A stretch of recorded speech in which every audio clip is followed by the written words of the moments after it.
The most influential ism in the country today appears to be Hindutva.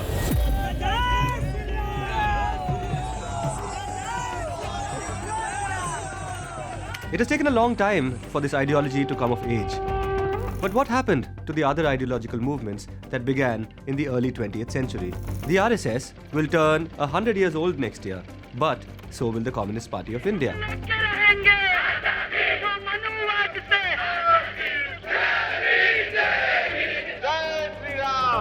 Ambedkarism, Marxism, liberalism, Dravidianism, feminism, Gandhiism. What role are these great big isms of the 20th century playing in the 21st century? What relevance do they have today? I'm an atheist in the same way as I'm an a-leprechaun. Why have there been casteism existing in the country still today? Feminism, by definition, is the belief that men and women should have equal So the rights. nature of the system is to be as mean and rotten as you can, to try to maximize profit. I'm Sudipto Mandal, and welcome to this episode of What's Your Ism?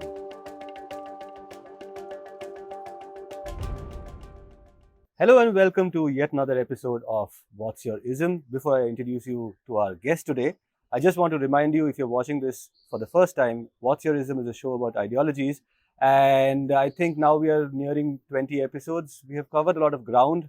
Please do go back and watch some of those older videos. We have interviewed Marxists, we have interviewed feminists, Ambedkarites. Some of them are not even from the political world. They talk about the politics of sport. And in fact, the guest that we have today is somebody from the world of sport and law, somebody who combines these two in a unique mix. Nandan Kamath, thank you so much for Pleasure. being here on What's Your Ism. Happy to be on the show. And sorry we're having it out here in the open. We were supposed to have this actually indoors, and well, it was too hot and we don't have an AC studio, so we're having it out here outside in the office, outside the office of TNM. I hope you're comfortable. Absolutely. I mean, talk about sport, do it in the outdoors. So. All right, do it in the outdoors. And actually, in this show, we have people who have a theory of change often, right? A politician who believes that this ism is the way forward to change things around. And when we talk about changes and the desire for change, sports is an arena in which change is a cry out from the people who play sport. Everybody's talking about either corruption in sport or nepotism in sport. There is the actual pleasurable thing of either playing or watching, but then the whole game of running the sport, how the game is administered, is something that has always, I think, had a problem, in the way it's run, the way it's been administered. And your theory of change, allow me to summarize and correct me if I'm wrong, is that it can be addressed in two ways. One is with law as a tool to change and turn sports around and make it more accessible, make it more fair, and also to run institutes of excellence. Because you run, now tell me it's a profit or a non-profit, we'll discuss about it, but Go Sport. It's a national award-winning organization. You got an award called the Khel Protsahan Puraskar. That's it. Yeah, that's the award you got from the President of India for Go Sports, which is a sports mentorship organization. Yeah. So essentially giving people opportunities to play through funding, support, mentorship. It's a large sort of scholarship program supported by CSR, Okay. and which gives people platforms on which to explore their talent and hopefully participate at international levels as well. And it's a not-for-profit. Yes, not for profit trust, Okay. aspiring Olympians, Paralympians, people aspiring to get better at sport and who need that the opportunity. So it's about getting talent to meet opportunity and then giving platforms for change. And we believe that sport really has a significant role to play in building a nation, building community, building an individual as well. So all of those things are happening at the same time. And At Go Sports. yeah, so my ism is sportsism, if you can call it. Sportsism. Okay, sportsism. So that's the thing. So there's this institution, and you believe that processes can be developed to develop an elite athlete. And then there is this aspect of you, which is that you're a lawyer. You studied at the law school in Bangalore. Then you went away to Oxford to study law. That's right. And then again over on to Harvard. Yes. And, it's a little intimidating, that resume of yours, that A-type personality that you have. So, which is that you played competitive cricket, you played Karnataka state for under 16, under 19, under 21 as well. That's right, yes. And you're a national law school student at the same time. So, I mean, that's kind of intimidating. Before we get into the isms, I mean, is there a tip out there? How do you do this? I mean, how do you manage the two? Yeah, actually, to be fair, I didn't really do both at the same time. So, I mean, they happened in serial order, not simultaneously. And actually, that's one of the things that's driven my. But how does, sorry to interrupt you, but how does a guy who I read your book. Oh, by the way, the book you must pick up, it's called Boundary Lab. It's a book about sport and law at the surface, but it goes a lot deeper than that. We will discuss that.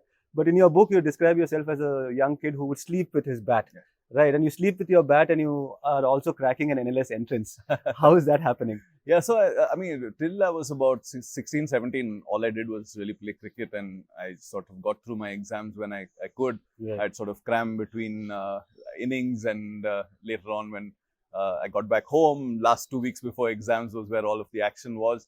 But sport was in many ways a starting point to the ways in which to engage with the world. And it's become a lens through which I see not only the way I engage with the world, but the sort of the patterns I see in the world at large in some sense. So while I was in school, cricket was my thing. I'd also played hockey at the school level, loved that sport. But there was a talent in cricket which came through simply from the opportunities I received. I developed early. I was tall, strong, and perhaps intimidating in a different way. I think all the batsmen used to say I was so much taller than them that when I came running into bowl, half the battle was already done before you were the ball. A fast bowler? I was when I was much younger. But also I batted. So I batted and that was actually my primary skill.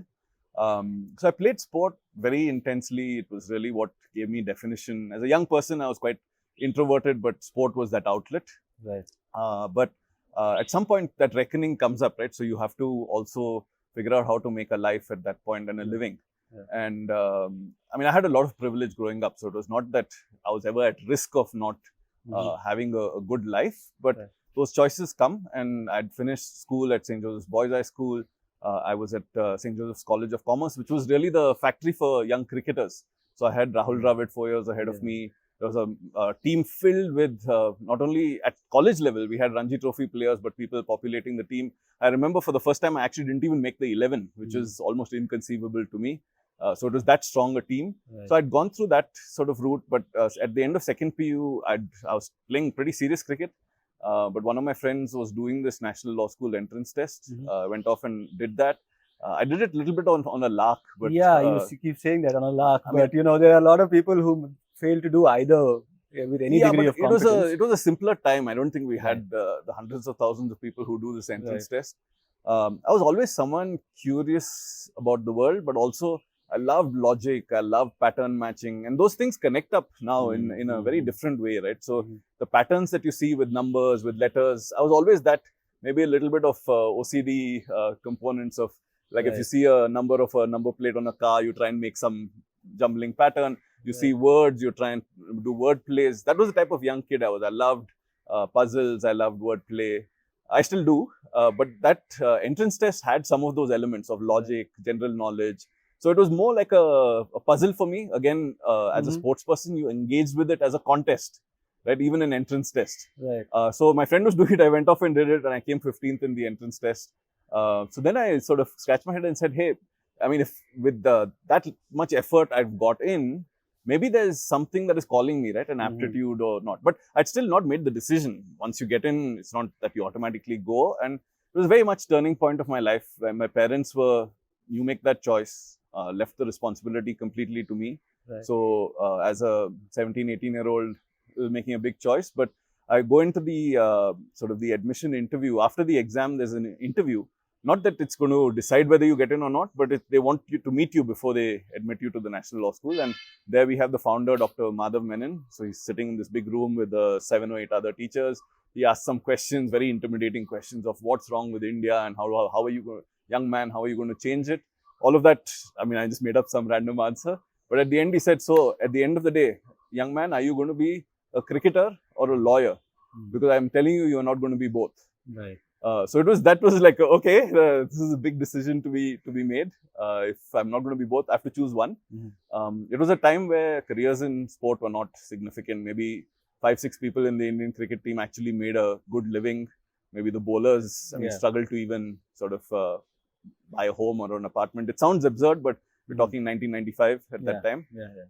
So I mean, I don't know if I can't remember if I thought a lot or I thought a little, but I made a decision to actually take up that seat at the National Law School.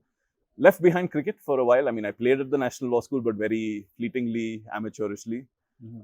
So it wasn't this cricket and law at the same time, but it was bringing, for those 5 years of law school, bringing sort of the cricketing attitude to my educational experience. So I really took it on as it's almost like a sporting challenge, right? If sport drives you, it also empowers you to look at the outcomes you are seeking and putting in place the processes that you need to get there, right? So sportism is that attitude of seeing a destination and doing what you can to get there. And I was fortunate that the methods I used worked well. I did very well at National Law School. That got me a scholarship to Oxford.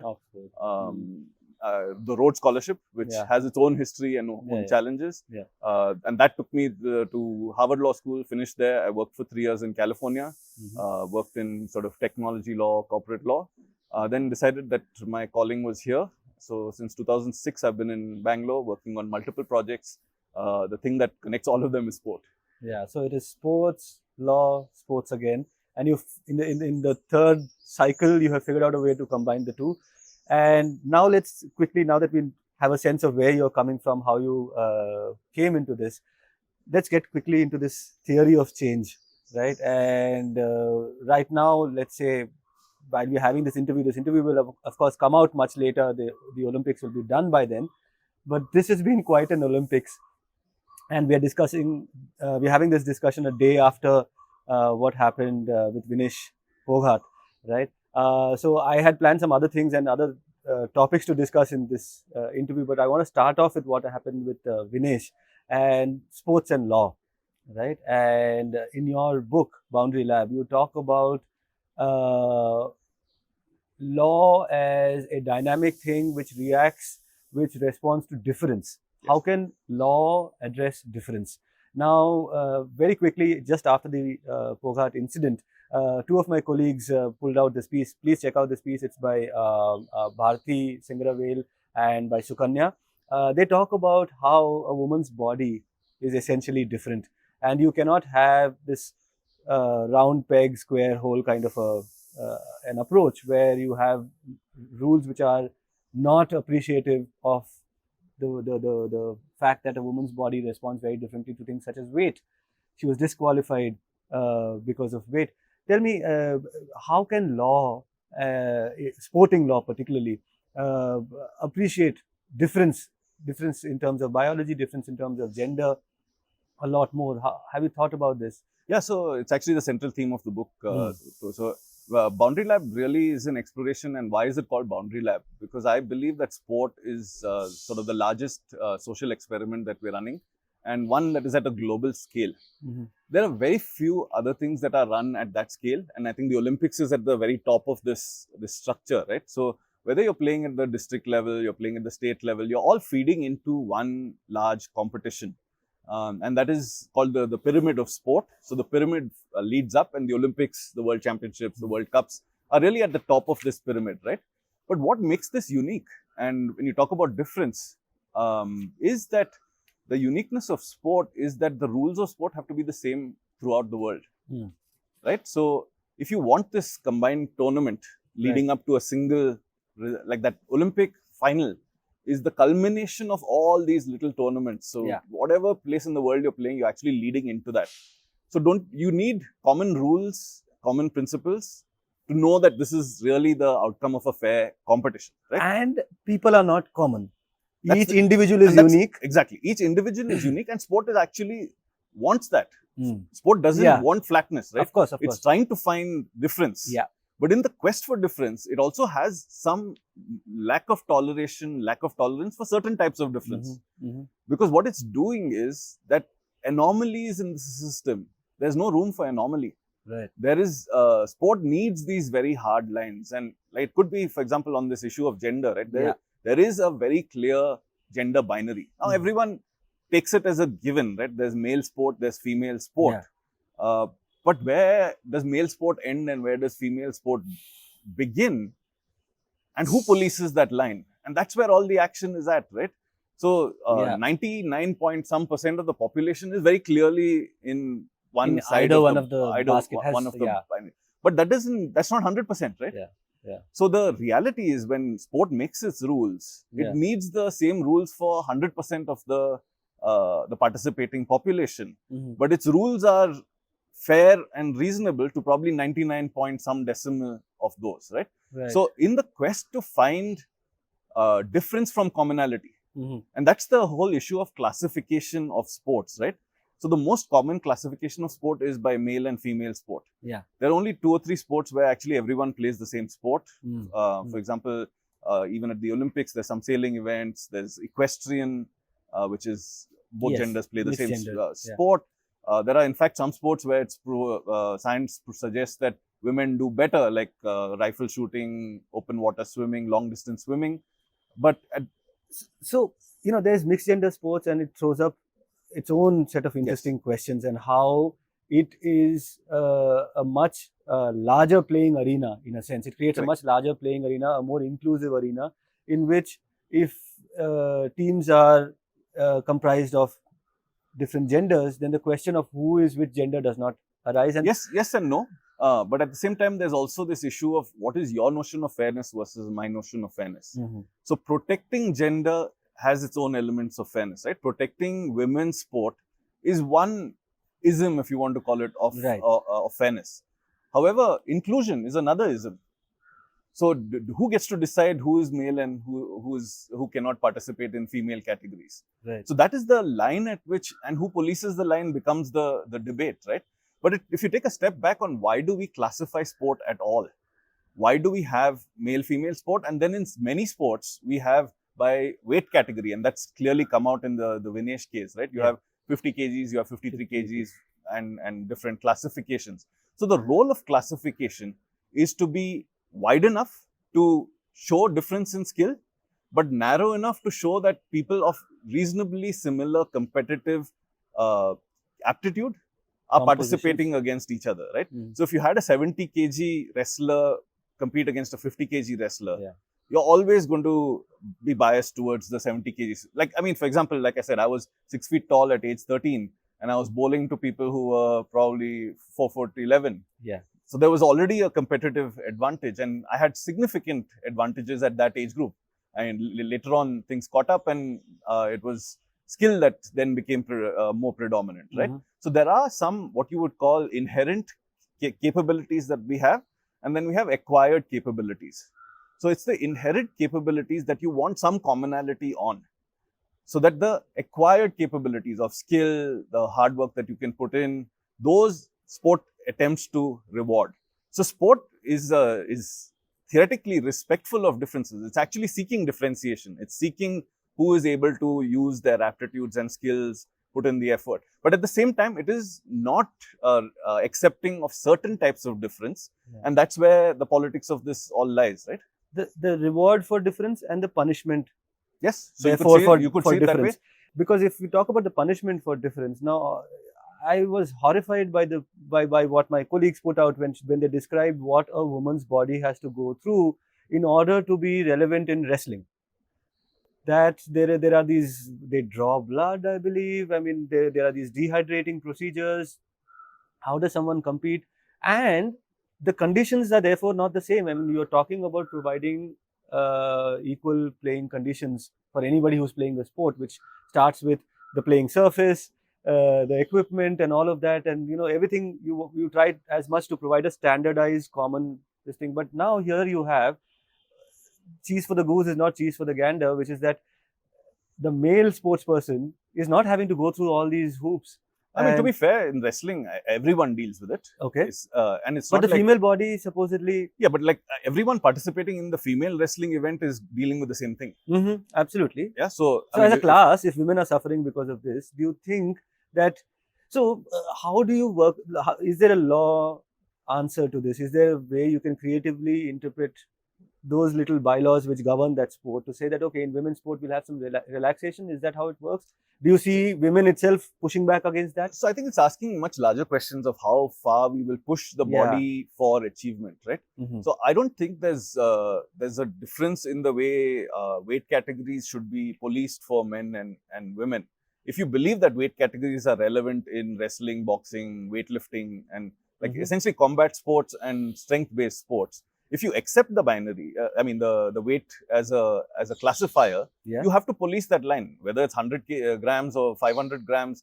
At what point does the line start getting drawn, right? So sports fairness requires But zero. how do you address this issue, which is that here is somebody saying I'm a woman, okay, and I'm not going to be able to, my body is not going to be able to meet these lines. But the reality is that there are hormonal changes that happen in my body. In this Vinesh Fogart case, her natural weight is at 54, 55, 56, 57. So she's being forced to do something unnatural to get to that weight category. That's where the rub lies. And I mean, if she were a 53, 54 kg man, she might have also had to do that. But actually the story here is something that's happened well before. Okay. Which is that she wanted to compete in the 53 kg category. But she's had a huge run-in with the federation and taken on power, right? Yeah. And when you take on power, your options reduce. Yeah. So actually, another athlete has you can only send one athlete in each weight category, and someone else had already taken the 53 kg weight category. So it's only in February of 2024 that she has decided. So with just 6 months to go to the Olympics, that she has to drop a category. I mean, the best of us know how difficult it is to lose 4 or 5 kgs. But imagine doing that when you're working towards the Olympics. So what happened on the days of the Olympic sort of qualifiers and the final is the product of a lot of things that have happened till then, right? So should she have been participating in the 50 kg category? The answer is probably no. Was that her first choice? The answer is no. But there have been a series of events that have got her to here, and the policing is not from the rules of sport. The policing is the outcome of certain interactions she's had with power and the consequences of that. And the consequences of power and how it almost ruined her career and her life. And you could argue has successfully. Absolutely. So. Absolutely. Because that is one area which your book, which you yourself as an activist, a sportsist, you called yourself? I would call myself a sports advocate. Advocate. I'm a lawyer, but also I advocate for the role of sport in our society. So.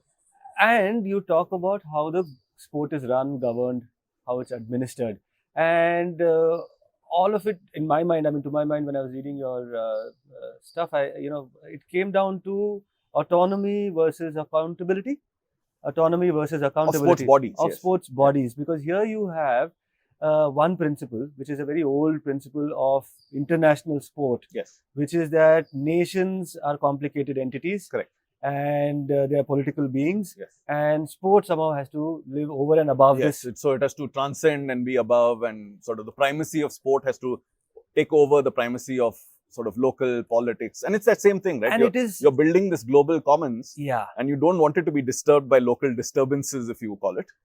So you wanted to stay away from politics. You don't want it to be either part of the Soviet bloc or the capitalist West. You don't want it to be part of the Axis bloc or the Allied bloc. This is something that goes back to, it derives from some of the greatest conflicts in human history, which is that we do not want to be part of these political conflicts, and we want to have sport as a metaphor for a kind of conflict which is over and above bloodshed, but then it's still competitive and all of that, which is the reasoning behind autonomy. But when it comes to accountability, the same logic gets extended to saying that we will not be in any way answerable to governments of any land. Now, the governments, yes, they are political, but they're also a manifestation of people's opinion. Correct. They are representatives of people. And why is that relevant in a context like in India? Is because you have these sporting bodies who are actually not answerable to the law of the land in a sense. They're not answerable to parliament. The sports code in India never really got implemented. And I wonder why it is the sports code. You'll have to talk about that also, and why it's not the sports act. Yes. There was an attempt to codify it into law. Many attempts. Yes. Many attempts, Yes. which were blocked by Rebuffed, people. Yeah. Yeah. Blocked by people in that same parliament because they were also in governing bodies of these sports. Correct. And to have that kind of oversight over sporting bodies, which reduce their power, and because they have this conflict of interest by being both in legislature as well as in these sporting bodies, these measures never got implemented. So therefore, you have in the name of autonomy bodies such as the BCCI, you have the Indian Olympic Association, you have various National sporting sports federations which are not answerable to the government. And more importantly, one not answerable to the government, but each of them is monopoly and monopsony. So if you want to... Okay, so this is an important thing I want you to talk about. Firstly, in terms of definitions, monopoly and monopsony, these two terms, I mean, how it's different, can you just... Yeah, so monopoly is where there's only one seller, right? Yeah. So if you want to watch cricket, it's only BCCI recognized tournaments That's that a are on monopsony. Buyer is monopsony, but seller is monopoly. Right? Yeah. So you're selling a product, there's only one place to go. So there's only one form of official cricket. You want to go and watch a match, it has to be recognized by the BCCI. You want to watch football, it has to be recognized by the Football Federation. Yeah. Monopsony is the buyer. So, for example, talent, if you need to move up the ladder of sport, there's only one authorized body that allows you to do that, right? So it's both monopoly and monopsony, but it's also autonomous. Right. So we don't generally regulate monopolies in that way, right? You say that you can take this whole slice of socio-economic life and you can do whatever you want with it in some sense. That's not the way we actually engage with what you would call monopolies and monopsonies are set up for market failures, of misuse, of excessive use of power, because there is no alternative to go to, right? So someone speaks up against a sports governing body. They don't need to even be banned. They just need to not be selected again, right? Yeah. So there is no other place they can go. There's no court of appeals. Yeah. So if Vinesh Fogart takes on the Wrestling Federation of India, there isn't a Wrestling Federation of India too saying, okay, I'll go and play for them. So that limits the type of engagement a Vinesh Fogart or an athlete can have with the primary body as well. So in some sense, in the commercial world, we have ways in which we deal with monopolies, monopsonies. We take them down, we dismantle them, we change the rules, we change supply chains. But in sport, we don't have that. And we multiply that by saying autonomous body, not accountable to government. So here you have a situation in which you don't have a Wrestling Federation of India to go to. You also don't have a mechanism whereby you can go on appeal to the government or the Ministry of Sports saying that my federation... See, theoretically you do, but in practical situations where we have got to, and there's a history to this, right? So Indian sport pre-independence was brought up on patronage. Lots of our Maharajas supported sport, gave some cricket bats and allowed you to go on tour. Some of them even played for India as a result of that, right? So it goes back to the analogy I often use is when we play on the street, the person who owns the bat gets to bat first, right? Yeah. And can decide when play ends. Yeah. Time to do homework. Here I go. So that notion of being in power, lots of Indian cricketers have been Maharajas. As we moved from that to independent India, sport was not high priority, right? We were trying to build our institutions, educational institutions, scientific institutions. When there is a history to this of patronage of sport. You see a lot of sport in pre-independence India was supported by Maharajas and other people who, even the Tatas actually funded one of the early Indian Olympic contingents. Right. So there was a patronage-based model, like I talk about quite often in fondly when you play street cricket. It's the person who owns the bat who bats first and also decides when we come to the end of play, right? They want to take their bat home and that's the end of the cricket match. So a lot of the patronage-based models had people in power actually determining the course of how we played sport in some sense. But as we moved to independent India, our focus has changed. It was about educational institutions, science, that type of stuff. And I don't think sport populated a very important part in our priority list, right? You look at Maslow's hierarchy, there are essentials and necessaries that you try and build as a society. Sport took a sort of a backseat. It was sort of tolerated, it was supported through public sector units, people were given employment and livelihoods, but it was not central focus of our times, right? So you come to the 70s, you have a Prakash Padukone winning. So you have anomaly athletes who just break through just on their own terms and make it through. Yeah. And so there is a notion of competitive sport happening, but mostly by private action. Our federations have formed themselves. They're little sort of coterie-based things. My family runs one federation, your family runs another one. It's passed on from generation to generation. These are theoretically the autonomous federations, and they're private bodies. These are all non-profit bodies that have been set up many years ago, and they find some affiliations in all of the various different state bodies. Yeah. So you're suddenly in this powerful position. You go back to the history of lots of these bodies, no one knows how they got there actually. Yeah. And it's not like everyone gets a vote in national sports federations. It is almost like the Constituent Assembly, right? Yeah, Which how is is that- it assembled? Who How- chose who what? chose, yeah. Is there actually truly representative democracy in this? The answers are obviously no. Yeah. But then you built a smokescreen saying that this is a democracy of sport that is playing through. Mhm. Theoretically, every single club playing sport feeds into the district association. District association feeds into state association, state into the national. But we know that's not true, right? So is the voice of sport in the governance of sport? The answer is quite obviously not.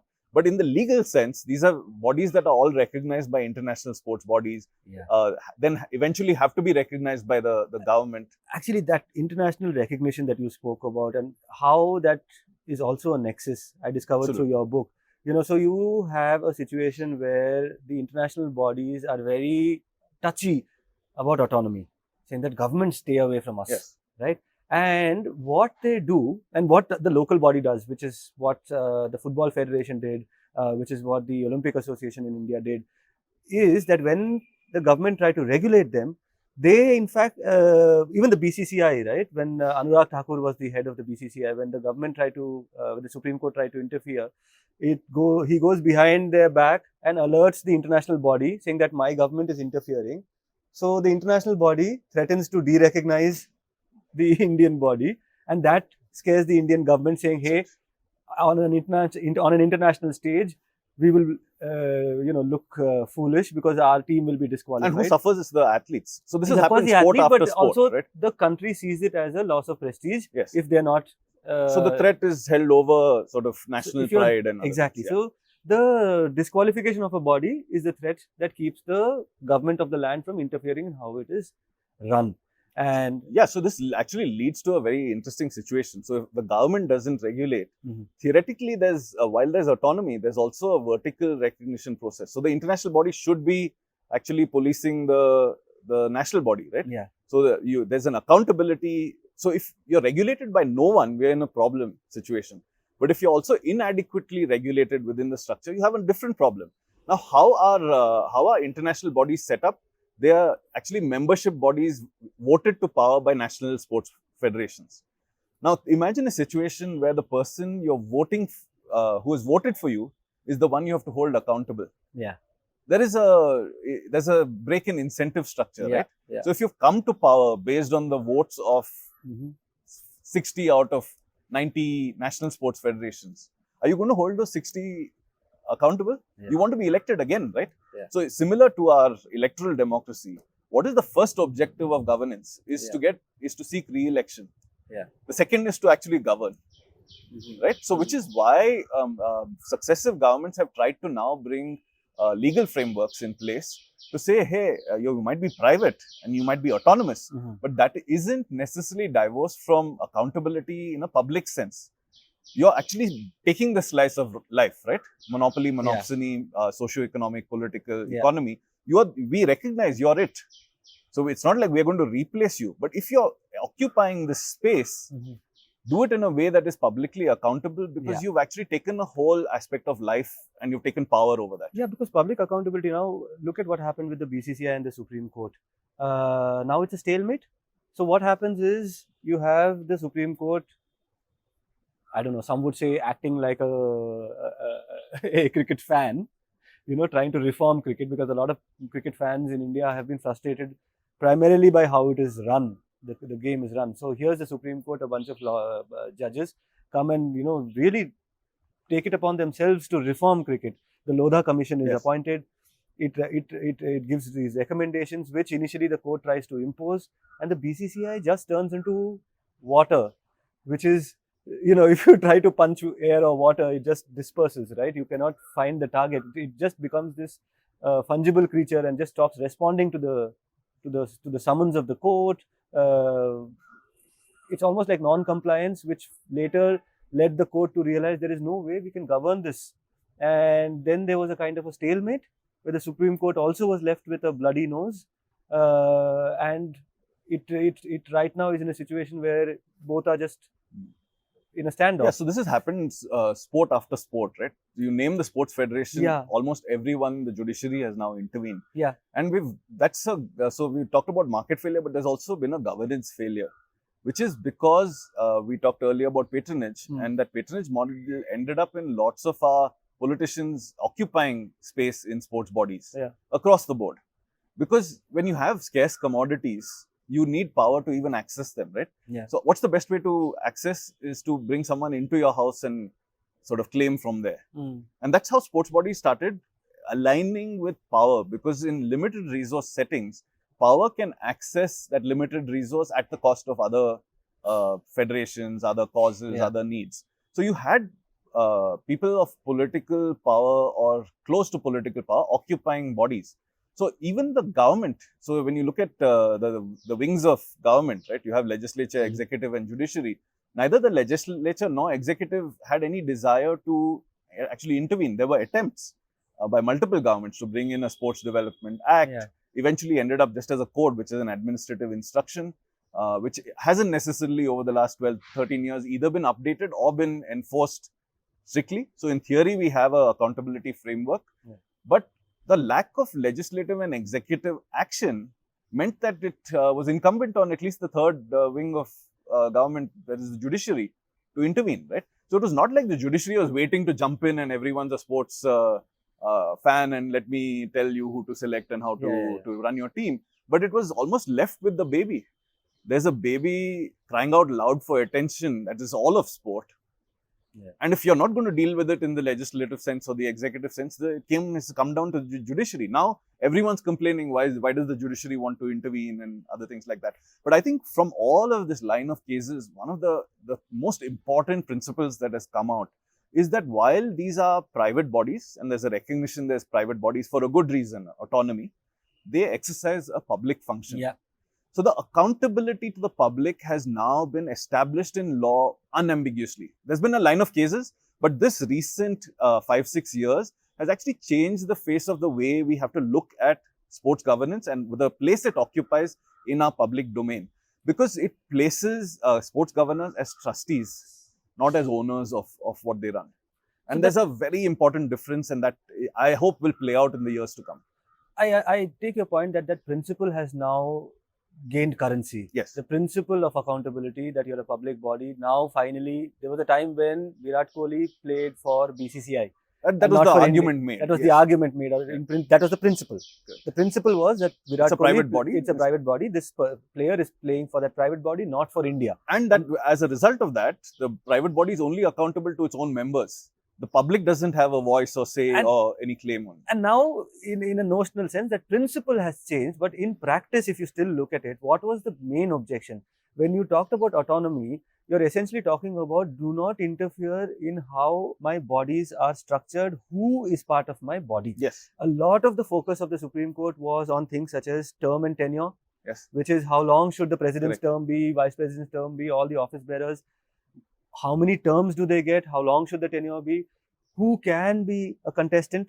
The concept of the conflict of interest, which is that you cannot be, let's say, a bat manufacturing company owner as well as be on the technical committee deciding which balls get used. You cannot be running a private coaching institution which and be a selector. All of these conflicts of interest kind of situations are what they sought to prevent, and that is an area in which there is now no change, right?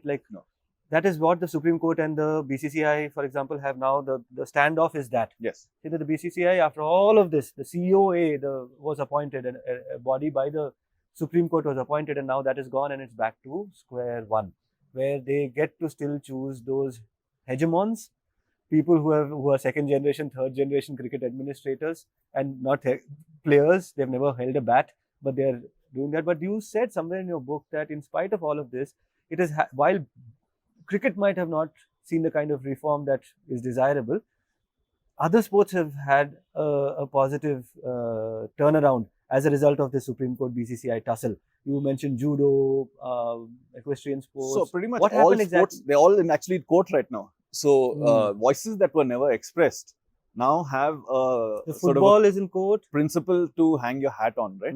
This notion of the public function. Yeah. What does it mean when you're exercising a public function? It means that me as an individual outside, I'm not a member, Yeah. but I'm affected by your decision. I have the ability to go to a court, writ jurisdiction.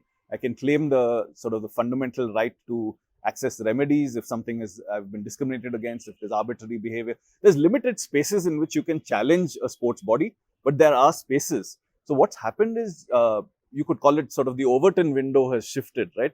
It's legitimate to make claims on a sports body as an individual who is actually outside the membership. Right. And that is to me a significant shift. And what are the courts doing now? They're asking much more difficult questions. So the courts also pushing the needle in. They haven't done it, and I think the BCCI reform was incomplete for various different reasons. But in all of the other bodies, now what they're trying to build is an accountability down the pyramid. So far, what has happened is due to our constitutional structure, sport is a state subject. So the central, the union government actually can only regulate national sports federations in theory and send Indian teams. The sports is not even a concurrent list subject. So it's the Indian government, the union government is actually in only regulatory capacity with national teams. So what happened is that it had the power and authority only to actually bring any sort of accountability, theoretical accountability to our national sports federations. So the sports code has only applied to national sports federations. But the judiciary has now pushed saying, why do not those principles not have a waterfall effect to state sports federations, to district sports federations? So they're asking now much more difficult questions of what is sports democracy? So where are you deriving your power from? If you claim you're the president of XYZ federation, who has given you the legitimacy to get there? What is the way in which you bubbled up through election? And that, correct me if I'm wrong, as a lawyer, is a process of creating people to whom you're responsible, creating stakeholders. Yes. Right? And creating stakeholders as perhaps even juristic persons. Yes. Which can translate into that you're a sports body. If you have 100,000 people turning up for a tournament or for a match at your venue, which you are, the KSCA, then as a stakeholder, the spectator becomes a stakeholder, means that a spectator is also a juristic person, means that they can litigate. Yes. So standings. What locus standi do you locus have? Standi to actually make a claim. So actually, I mean, my book talks about it. In South America, there's actually fan rights statutes. There you go. Where you have the right to information about a match before it's happened. You have a right to know where tickets are being sold, access to sort of flat opportunities to participate in sport. If your rights are trampled upon, you have a remedy, you have a grievance redressal and ombudsman place to go to. So that is also evolved, and the actually Lodha Commission tried to do that as well, to bring fans into the mix of recognized legal stakeholders. So in theory, there is a way that if you have a bad experience at a stadium, you have a right to actually go to what is called the BCCI ombudsman and to make a complaint, and they're supposed to respond. So in theory, lots of this stuff has started happening. So it's not just a spectator experience; it's also player. Could it be also player treatment? Could be player treatment. So there have been attempts to set up what is called the Indian Cricketers Association, which is a association of cricketers. But again, that was incomplete. They only included retired cricketers in that. So it became almost like a pension scheme and medical insurance type of structure, but not for advocacy for rights of players who are within the bodies. And I think football has sort of a players association, but there are very few others. So, but the movements, and this is not a static thing, right? So sports bodies are also recognizing, and they smell the coffee of the pushback they're getting from governments. So there's actually reform at international scales of getting more athletes into governance. So you have athletes commissions. You have elections by athletes of recently retired athletes who come and speak on behalf of the athletes. I mean, at this point, they're still asked to stay in their lane. They're not brought into mainstream governance. They're athletes' representatives, and they're supposed to speak only about what theoretically affects athletes. in my view, anything to do with governance affects athletes. Yeah. But they asked, I mean, there is a gradual recognition, and this actually is a larger question about how change happens, right? Does it happen all at once, or does it happen in iterative ways? There is no right answer to that, but we're seeing in sport. What we know about change is that once the process of change is set off, it has a kind of a ripple effect, and that you think has happened with I this think that has Supreme happened. Court. Yeah, that has happened in broader world of sport. In the world of sport, not just in India. I mean, in the Indian, let's say the world of Indian sport, but there is rippling effects across jurisdictions as well, right? So I don't think anyone in the world of sport can ignore India any longer. Just the power of our spectatorship, the power of our the future demographic that we have. It is the largest and most important player in the next stage of development of global sport. So what happens in Indian sport is actually relevant to all of global sport. Right. I mean, there's so much I wanted to discuss in terms of administration, but I see that, you know, there's a lot of time we have spent on that. I want to move to another segment, you know, to look at now, we are looking at sporting bodies. So obviously we're looking at competitive sport. Yes. And the moment competition and the result becomes a matter of public interest, right? Then this becomes a public body. And therefore, that is the entire concept of how it is a matter of public interest. Another way, if you take the competition away from the sport as a public good, right? Sport not necessarily as an activity which will bring laurels to the country. Sport as an activity which is good for the development of a human being, the development of a community, yes. Mental health, all of these things. You know, how do you create the new woman and the new man? The nation building project, yes. And how is sport a part of that? And when you talk about sport as a public good, can you imagine it in terms of as an extension of roti kapda makan, you know, and sport as an essential public good that the government is supposed to distribute? That the government is supposed to distribute this public good. You have a ration shop to distribute subsidized grain. Is it possible to subsidize sport? And that is the only way you're going to have everybody playing sport in a country like India, right? When you talk about sport for all, I see a lot of people who are making an intervention in the area of sport who are very invested in this question of sport for all. Yes. And how do we start imagining this concept of sport for all? How can we make it a public good? And I do have a legal question for you to solve, which is very close to home for me. Because you know how we play the sport is defined by where we play the sport. I'll come to that. I'll have this legal question for you. But first, your imagination of sport as a public good. Yes. So I think it's a great question, and it actually hits at the root of what we consider to be sport itself, and what is meaningful sport. Because sport is imagined as a champion factory. That the nation's duty is to create champions. So outcomes are always seen as medals, right? Yeah. So when someone is playing as a young person, even our notion of what grassroots sports is, this notion of grassroots sports is suggesting that something at the bottom is there are bigger clubs, so there should be smaller clubs. And it's grassroots sports is in the service of elite sport. The role of grassroots sport is to find talent and then to take it to the top. Which means a C division club is a feeder for an A division club. The only reason it's a C division club is because it wants to be an A division club. And that A division club wants to be in national championship. National championship wants to be in the Asian championship. So that notion of constantly wanting to be bigger and better and eventually excel, don't get me wrong, there's a very important role for elite sport in the broader setup. But is it the end of sport? Absolutely not. And this is a notion that plays out everywhere, right from school levels, right?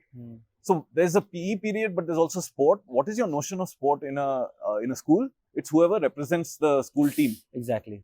Now, when you talk about sports for all, sport is about building a relationship with your body, expression, interaction, building community, understanding yourself, understanding difference. And do we use it as a tool? I don't think so. If you're good at sport, hey, go to the school sports team. If you're not so good and you don't show early aptitudes, go and join the literary club or go and the same doesn't apply to a mathematics or this thing. Yeah, so when you look at numeracy and literacy, they are understandings as basic building blocks of a good life. Yeah. But that notion of physical literacy, of understanding your body, building the motivation to use it, to live a long and active life, whether you play sport or not, you get on, but the ultimate off ramp from any level of sport, whether you play it in school in the lunch break, whether you play it at home in the evenings, whether you play it at club level, national level, ultimately we're trying to all build healthy lives, right? Yeah. Physically healthy, mentally healthy, spiritually healthy lives. And sport has all of these off ramps, but are we oriented towards giving sport a chance in these ways at individual, community and national levels? I don't think we've done a particularly good job. And part of it comes from this imposition of elite sport, of performance, of competition, being the best among 1.4 billion, the evangelization of celebrityhood and productization of sport. And it is a role at the top of the pyramid. But when that becomes the exclusive language of sport, I think we run into some difficulties where there is a strong dissonance between some people's concept of sport and other people's. And placing it as organized sport, to me, I see it as a club good where it's a few playing on behalf of all of us. Yeah. So conceptually, we all have the ability to play and join this pyramid, and anyone can be a footballer, right? If you wanted to be, you just have not had the motivation, would be the argument. I would argue you may not have even had the opportunity. But your 11 that play on the field as the Indian national football team are playing on behalf of all of us. So there's only 11 spots there.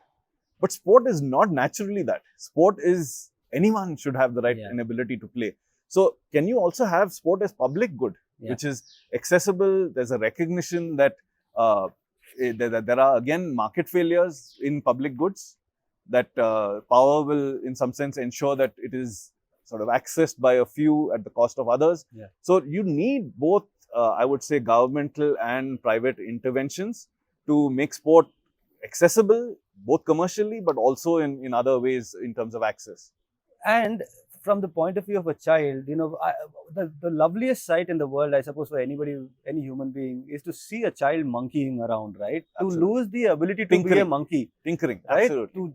To jump and to scream and to shout and to, twist your body into a million postures, that is very much part of getting to know yourself. Yes. And, a monkey also needs a forest.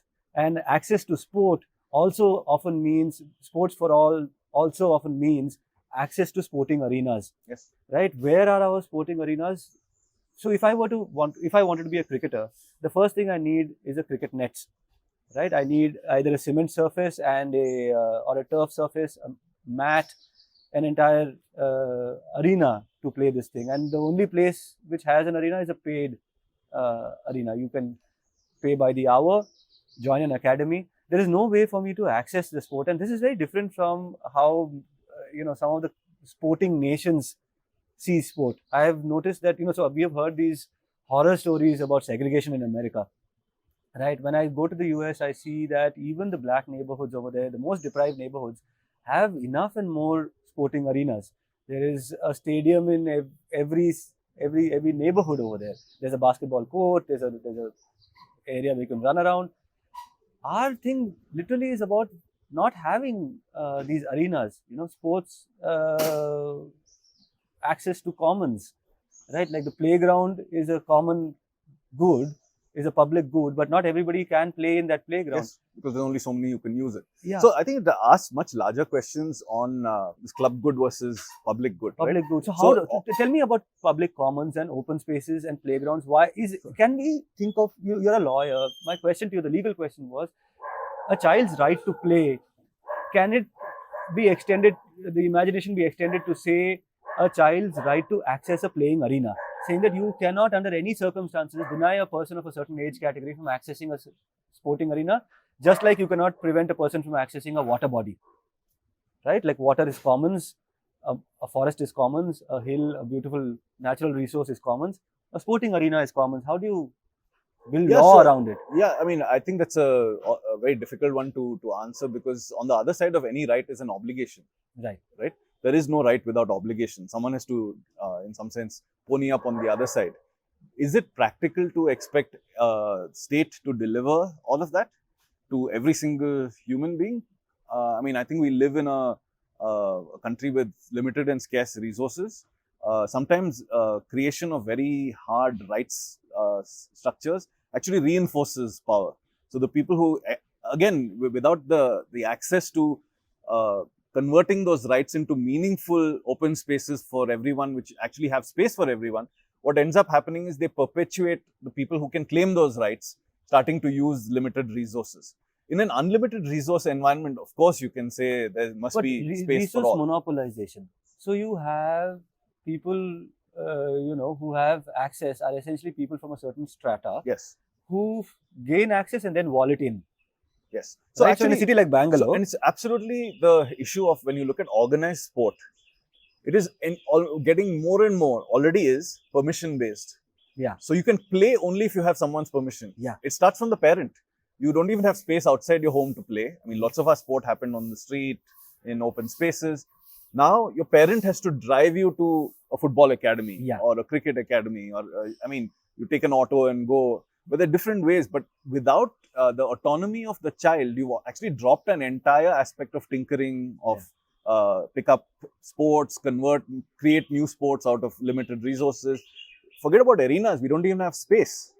so that's Right? space thing. So we talked about civic amenities Yes. sites in town planning, in any Absolutely. urban space. Yeah. There is the concept of a CA site, a civic amenities site, which means every neighborhood needs to have its playground, and that playground cannot be accessed by anyone privately. But they're all theoretically there. They're Yeah. locked up between 10 and 5 p.m. and there's a security guard with a lock and key. So again, this becomes a so permission-based how do you litigate system. against something like that? So What I kind think of- it's time to really think through town planning, urban infrastructure, maybe even open up tops of buildings.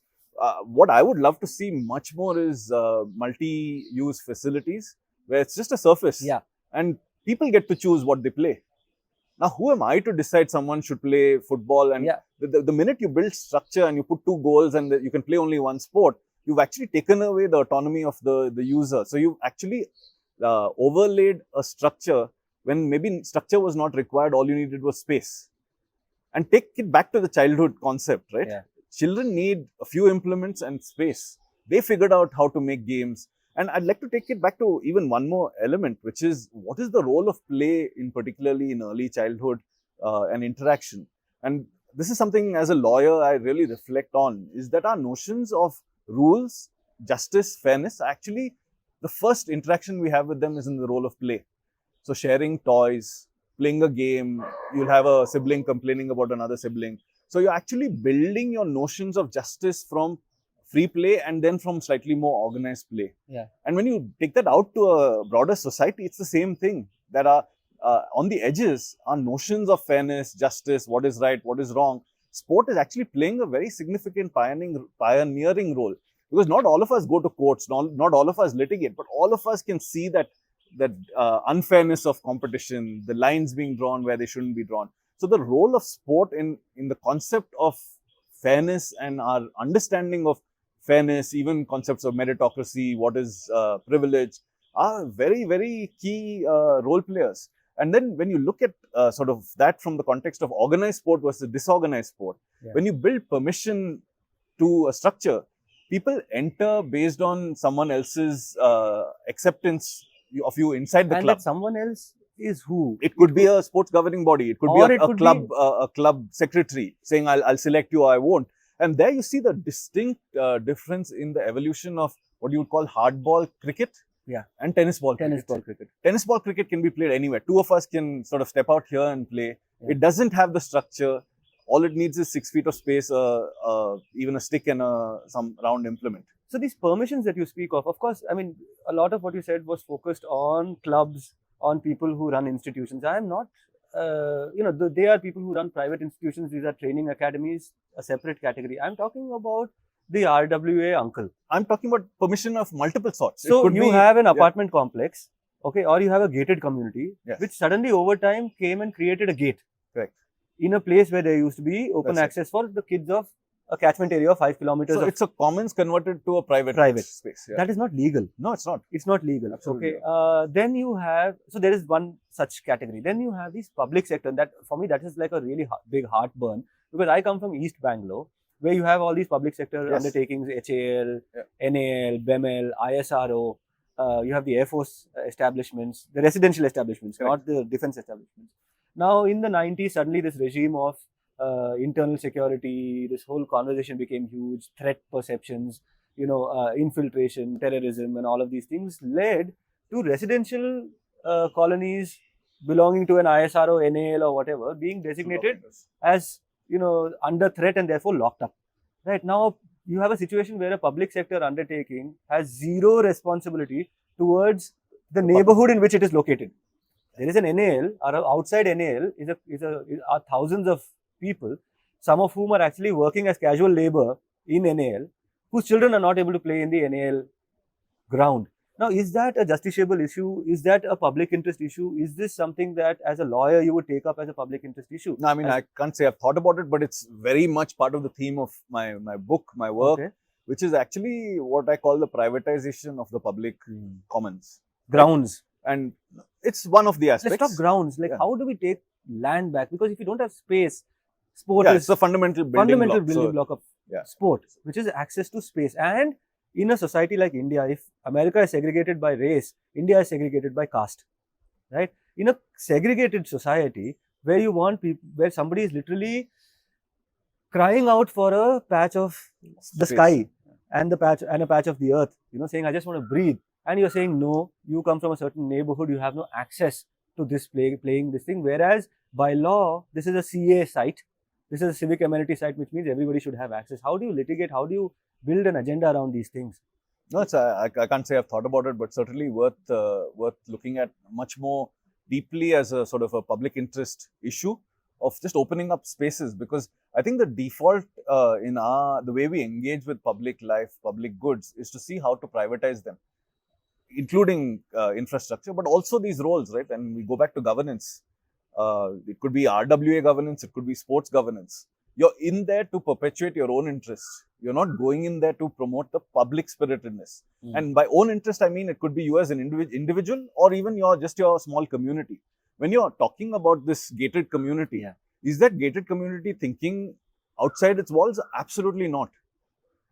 Right? Is it a unit in and of itself? That's what it thinks of.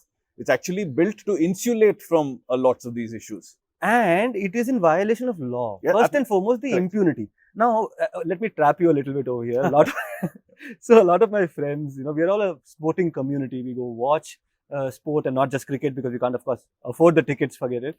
But we try and watch sport, we play sport. We engage with sporting communities at a local level. Like, for example, I don't know if you know of the lawyer Clifton. Yes. Clifton Rosario. He plays football, but he wants to engage with football in a 1 hour pet, in an EG Pura. How does football get played and things like that. And one of the things, I suppose, if I put this out as a lawyer, would you consider taking up a litigation, is this something that you would do for a Bangalore kind of a city, where if someone came to you and said, Nandan, can we go to the High Court against an RWA, which is not allowing us to use a public ground? I can't say I've thought about that. And like I said, I don't necessarily... Will you take the brief? Is it a brief that is takeable? You think you can take it to the High Court? You think they'll throw it out? I mean, I think you will have to... what you're trying to enforce is law of sort of the BBMP, right? Mm-hmm. I mean, why not? I can't say I've thought about it. I don't litigate personally, but... But you're part of law firms, you advise... yeah. I mean, I work more on the sort of the sports side of things. You will be sort of, I would say, redrawing lots of Bangalore, and it's certainly an opportunity. And it will have a ripple effect on other cities. It becomes precedence, right? But again, like, this is not that different from that sports code and the bodies, right? So you have the law, but why is it not being enforced? How have you allowed these to be locked up as private spaces? It's because the power is essentially inside these bodies and also on the other side, right, of administration. You've actually captured what I would call regulatory capture in some sense. The people who are supposed to hold you accountable on behalf of the public actually have no incentive or motivation to sort of unlock those gates, remove the boundary walls. And then you're going to the judiciary to play a very similar role than what they've played in sport, which is, hey, the legislative structure is in place, but the executive is not necessarily, in some sense, complying with law. So now judiciary, the last bastion of justice, can you restructure this power game, right? So the large builders of Bangalore, are they going to open up their play fields and allow people and I use the term allow very actively. Who are you to allow? It's such a frustrating thing to even Yeah. conceive of. Who is that uncle? Because you own it, right? Yeah. So Yeah. as public commons, Yeah. and I don't think we're actually that familiar with this concept of a public commons, which actually everyone has Yeah. rights and access to.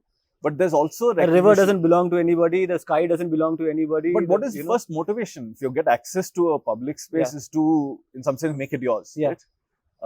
And this is the book. My book is actually about sport as metaphor for a public commons, and the question of how do we want to engage with it as private individuals stepping into a public commons. Our life takes a little bit of a public hue.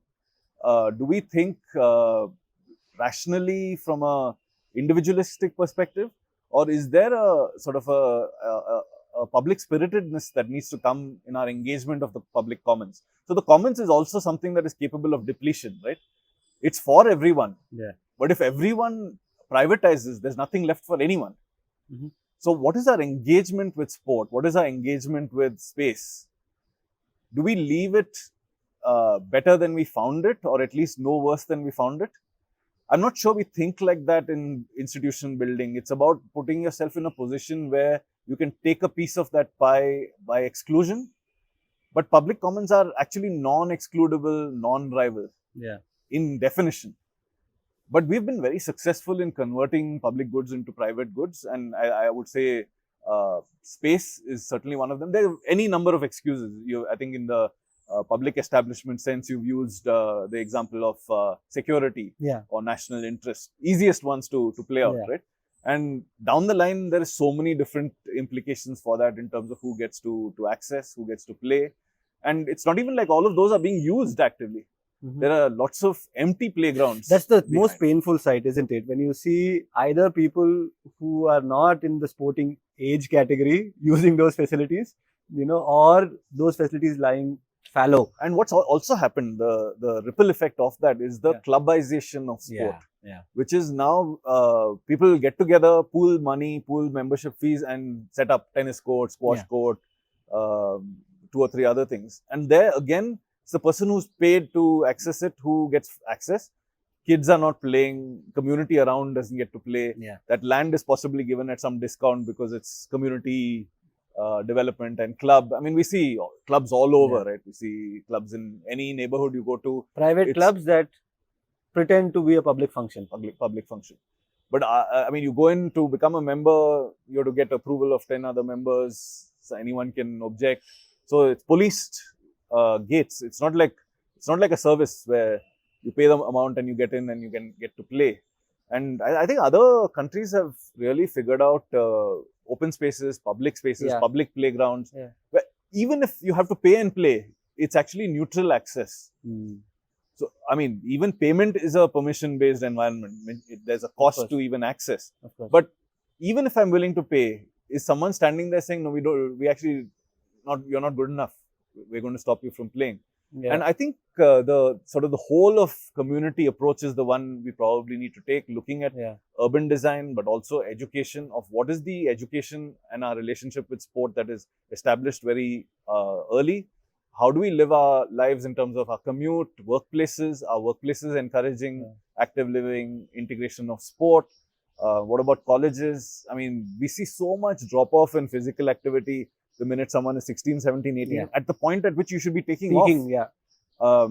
And you see, once you drop off from sport and physical activity, it really takes something to come back to it. I mean, again, you probably need to do it when you have access to privilege. It's like someone joins a golf club at age 40 because they can buy in, right? Which they haven't played any sport for the last 20 years. And again, that's not just for sport. It's about buying into that club.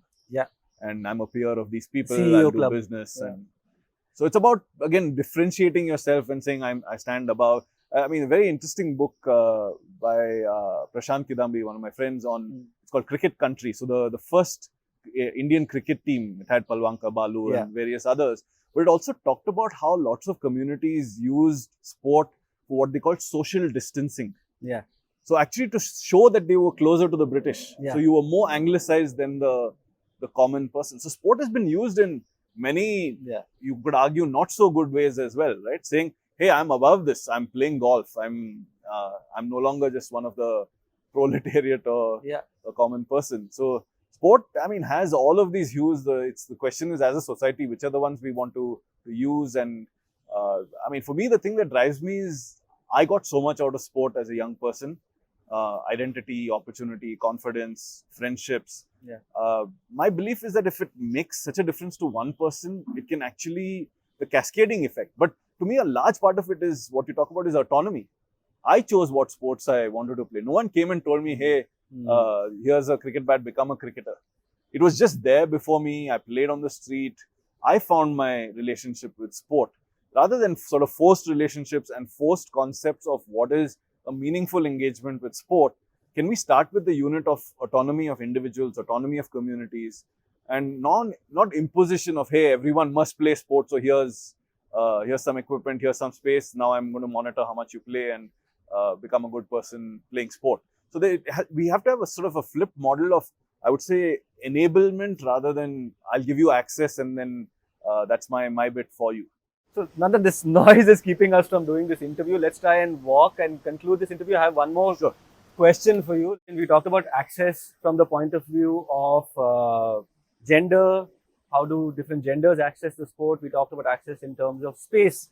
Who has access to an arena? Yeah. And the other barrier in India to every kind of access is definitely your caste location, your identity, or your religious identity, for that matter. We don't have as many Muslims as we would like to see in sport. We don't have as many, let's say, people from the northeast who we would like to see in sport. And of course, we don't have as many Dalits and Adivasis and lower caste people as we would like to see in sport.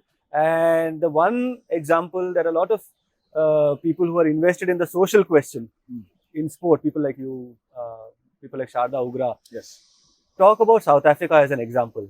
You know, it's become an example for a lot of people, saying here is a country which was banned from international sport because of how it treated its minorities. Yes. Its majority, its black population, and here now it is setting an example for the rest of the world, and it is asking questions of countries which have its own forms of segregation, like in South Asia or particularly in India.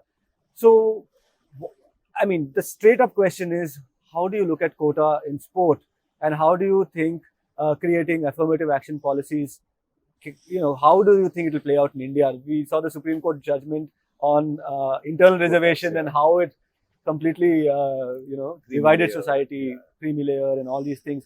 In sport, how do you see this playing out? So I put a slightly different framework on this in some sense, and I look at progression in sport as a ladder.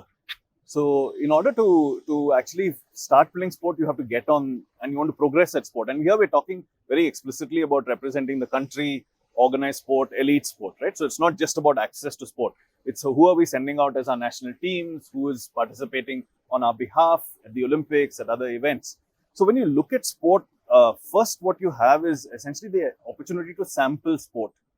From sampling comes the opportunity to train at sport. From training, it comes the ability to compete, the ability to get better, and the ability to really push yourself, get access to resources, and then become, in some sense, an elite performer.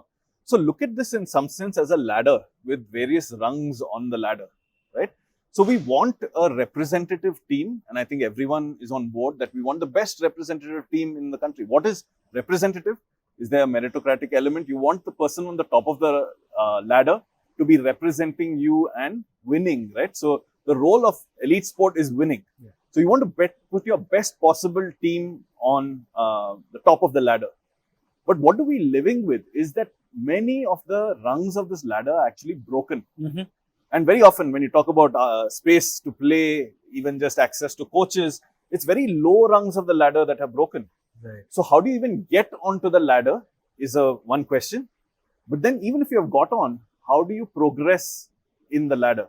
So if you look at our success so far, we've had anecdotal successes. We've had a few people break through, and it could be some from different castes and classes. We use them and these anecdotal successes. If they could make it, why if they can make it, see our system's working. Yeah. But actually there is the anomaly and the flaw. Mm-hmm. We say, Riksha Pullar's daughter is captain of India's hockey team. We love those stories of, look, even that person has made it, and theoretically a meritocratic society. But in all of these, we do not recognize that the pathway is clearly broken. each of these people who have made it to the top rung of the ladder has accessed some form of privilege along the way. Yeah. Either someone has sat and pushed them to the next rung of the ladder, so the broken 1 or 2 rungs has not really made a difference to them, but it has been based on some access to some form of privilege. Magical element. Yes. So they're not anecdotal successes produced by the system. Mhm.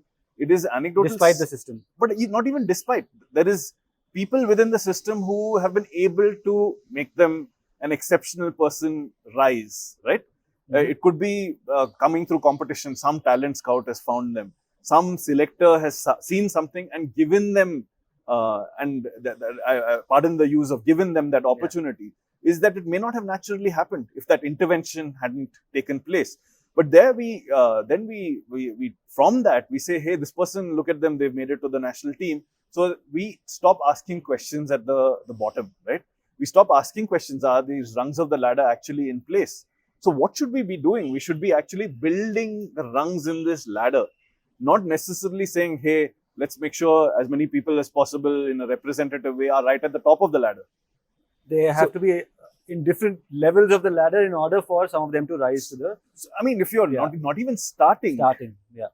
And that's actually dealt with in the sort of the South African model is actually from the national team right down the system. Yeah. You have to have a certain quota of black and colored players. I mean, lots of interesting questions. As an example, you brought that up. Should your international team be representative in that way?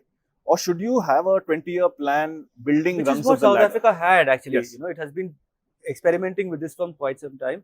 Now, if you can, I don't know if we'll have time for this, but if you can just quickly tell me, how does the South African government manage to be so influential that it can, you know, affect the policy of its cricket board?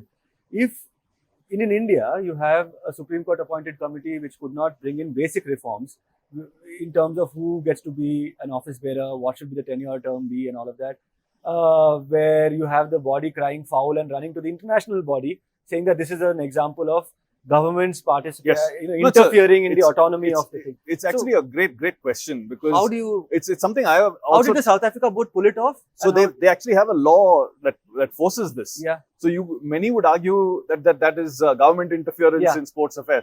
So in reality, cricket has not really navigated this pushback of, hey, there are countries in some sense running sports bodies. You've seen like Pakistan, pretty much the president of Pakistan has chosen the selectors. Sri Lanka, you've had that many cases. Yeah. So actually, cricket, you would argue, is the least protected. The autonomy of boards are least protected.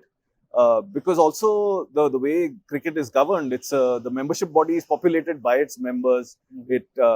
I don't think those lines of interference versus autonomy are policed so strongly. I don't think South Africa has been able to do that across all of its sports. Cricket is one of the sort of examples used, and they probably used that opportunity because the regulatory opportunity was there as well. But it's a great question, because we have to start asking and grappling with questions of at under 13 level, at under 16 level. Should we be asking much deeper questions? The answer is yes. Because if you don't build the pathways, you don't build that ladder, you're always going to have some form of inevitability that the products in the system are just the products of the system. You're not having a system that questions itself, has porous edges, gives people ways in. The anomaly actually doesn't become used as the sort of the evangelization of this is the norm. Genuine sort of flatness of each stage of the pyramid, because at the end of the day, talent doesn't choose caste, religion. It lands in any home that it chooses, right? And there is inherent talent in so many of us. Have we accessed all of it? I don't think, by a distance. So we're still grappling with people who have bubbled up by their own means or accessing means that they had access to, but we are not produced talent from a systemic way where if the talent exists, success is inevitable. And that's the definition. I mean, it's almost a idealistic way of looking at it. Is if there's talent within the country, how can we make that an inevitable success, right? Right now, we don't even know where the talent resides. There is talent that is not accessing opportunities. Today, we have a national champion at, let's say, 100 meters. that is the fastest person who has participated in sport. Yeah. Is that the fastest Indian? We have no clue. Because it's a slice of India that is in competitive sport, in accessing the public commons of sport. There's a huge sort of base of India which is never even running in an open space 100 meters long. And if you look at that aspect of sport, you understand that so much of sport is outside the scope of activity of a board of control for cricket in India, absolutely, of an Indian Olympic Association, and therefore what started off as perhaps a beautiful idea, which is to keep sport out of politics, perhaps lost sight of the fact along the way somewhere that politics can also be a vehicle for change, for positive change, and politics sometimes is a reflection of people's aspiration, and that governments are representatives of people. Nandan, I wish we could get deeper into this, and I hope that we can have you here once again and it's to been a discuss pleasure. these I love topics. chatting about these things. And Thank you, but we'll have to leave it here. Thank you so much for being on this show on Thanks. What's Your Ism. That's all we have time for on this episode of What's Your Ism. As you can see now, we are trying to find a space which is quieter so that we can finish this recording. We are working under great constraints. Obviously, we would love to have a studio, and if you can play some role in helping us achieve that target, having our own space, please subscribe. Please contribute to the TNM and NL, the fundraising activities that we are doing to keep our journalism sustainable. Thank you so much for watching. See you once again in the next episode of What's Your Ism.